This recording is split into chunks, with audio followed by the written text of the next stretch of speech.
Morning children. अभी रक्षाबंधन आने वाली है। आज मैं आपको एक रक्षाबंधन से रिलेटेड एक स्टोरी सुनाती हूँ। रक्षाबंधन का इतिहास हमें पुराणों से मिलता है। महाभारत काल में भी इसके महत्व के बारे में बताया गया है। एक समय की बात है, भगवान श्री कृष्ण की चाची सुदेवी थी। उनका एक पुत्र था, उसका नाम शिशुपाल था। वह बहुत ही कुरूप था। उन्होंने बड़ों से सुन रखा था कि जिसके हाथ में भी आते ही यह सुंदर बन जाएगा, उसके हाथों इसकी मृत्यु होगी। उसी समय श्री कृष्ण भगवान वहाँ आए और उन्होंने शिशुपाल को अपनी गोद में लिया। भगवान की गोद में आते ही शिशुपाल बहुत ही सुंदर हो गया और ये सब देखकर सुदेवी बहुत प्रसन्न हो गई कि उनका पुत्र बहुत ही सुंदर हो गया है।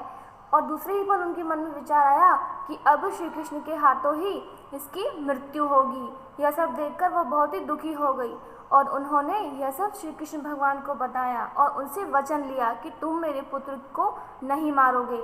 श्री कृष्ण भगवान ने भी उन्हें वचन दिया कि ठीक है चाची, मैं इसे नहीं मारूंगा, लेकिन इसकी 100 गलतियों तक, 100 गलती के ऊपर अगर इसने एक भी गलती की तो मैं इसका वध कर दूंगा। और यह सब सुनकर उनकी चाची बहुत ही प्रसन्न हुई। एक समय की बात है कि वह जब वो बड़ा हो गया तो वह बहुत ही आतताई हो गया। वह सबको बहुत परेशान करता, सबको बहुत ही सताता था। उसने ज़बरदस्ती अपने पिता का राज्य भी ले लिया और अपने पिता को राज्य से निकाल दिया और वह हर तरफ जहाँ जाता वहाँ सबको परेशान करता। एक समय की बात है, इंद्रप्रस्थ में यज्ञ का आयोजन हुआ। वहाँ पर उसने श्री कृष्ण भगवान का बहुत अपमान किया और उन्हें बहुत अपशब्द कहे। यह सब जैसे ही 100 गलतियों के ऊपर वह गलती करने लगा तो श्री कृष्ण भगवान ने अपना सुदर्शन चक्र का आवाहन किया और उसका वध कर दिया। वध करने के बाद उनके हाथ में चोट लग गई और उनके हाथ से बहुत ही रक्त बहने लगा।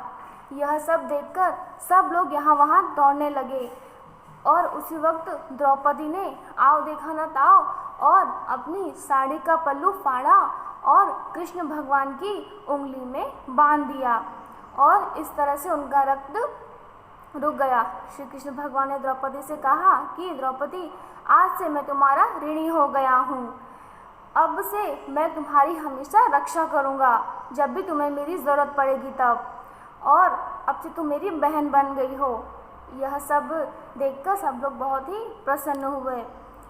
फिर एक समय जब हस्तिनापुर में पांडवों का अपमान हो रहा था, तब द्रौपदी का भी चीरहरण हो रहा था। उसी वक्त द्रौपदी ने श्री कृष्ण को याद किया। उसी वक्त श्री कृष्ण ने वस्त्र अवतार लेकर द्रौपदी की लाज बचाई थी। इसी तरह यह त्यौहार भाई बहन की रक्षा का और उनके प्रेम का प्रतीक है। धन्यवाद। Happy Rakshabandhan to all.